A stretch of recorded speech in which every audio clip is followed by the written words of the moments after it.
Greetings.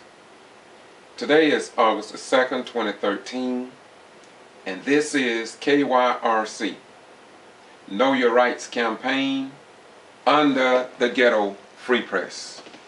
This morning I called 105.9 on the Beckham show several times. I could not get through, and I was listening to them discuss all the wrong and all the ills concerning the 44th President of the United States, President Barack Hussein Obama, the President and Executive Commander-in-Chief of our sons and daughters stationed just a few miles north of Valdosta.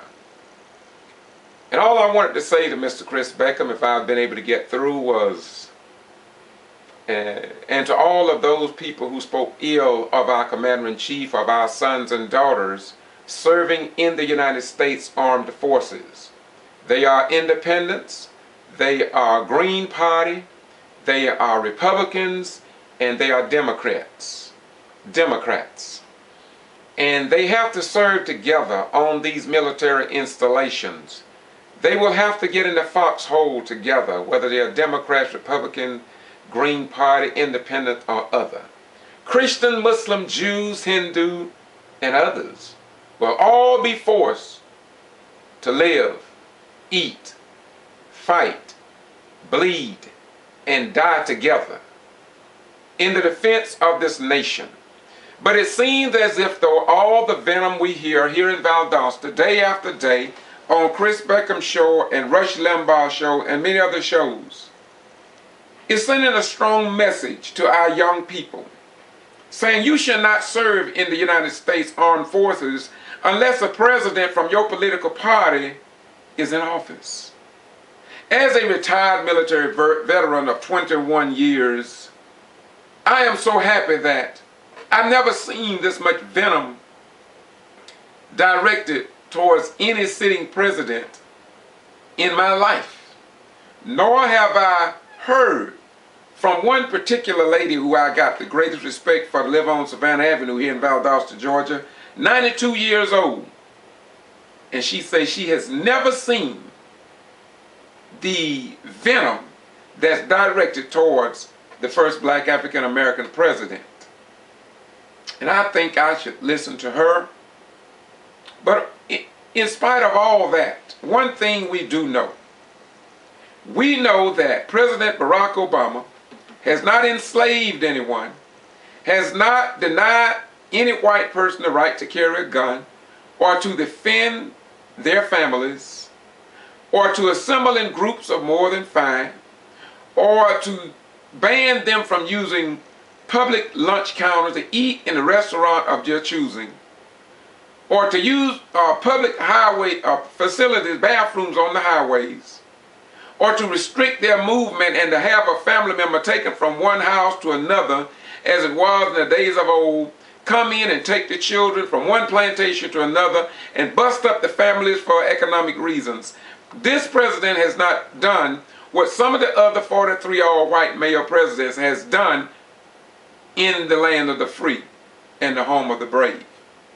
And so I often hear Rush Limbaugh and Glenn Beck, as I bring this to an end, and Nia Bork and black female columnist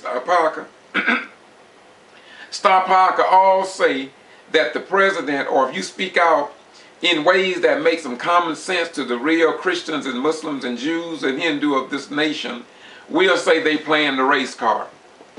Yeah, Rush Limbaugh, you tell us they're playing the race card.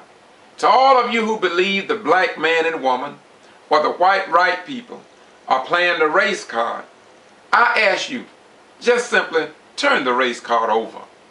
Just turn it over and let history speak for itself. You know, history will do that, you know. And so when you try to call black folk a racist, well, based upon what we have done and gone through for over 500 years, even if we are not racist, well, what you think? We should have a right to be after everything we've gone through. And my last question is this. If Rush Limbaugh, Glenn Beck, Neil Bork, and the rest of this crew, if they had to watch their mothers and fathers and sisters and brothers go through what black people have gone through and still going through, as being proven over and over again, do you think they would sit by and take what the black man and woman and their children have taken, or would they destroy this country outright? And so as I close, I'm going to close on the George Zimmerman case. I simply say to you, they'll say that he was found not guilty by 6 females, 5 whites, and 1 Latino.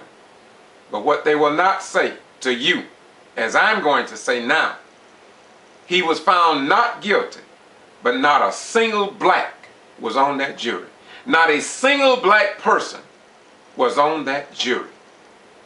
Much like in the 50s and 60s, do you remember when I Love Lucy? No blacks. No blacks on the Ponderosa, no blacks on Rifleman, no blacks on The Edge of Night, no blacks on All My Children, no blacks, no blacks, no blacks. They just kept getting back. And whites used the money from all of these set-aside jobs to take care of their wives and their families and their children, and to send their children off to technical schools and colleges and universities, while blacks were relegated to labor jobs or unemployment.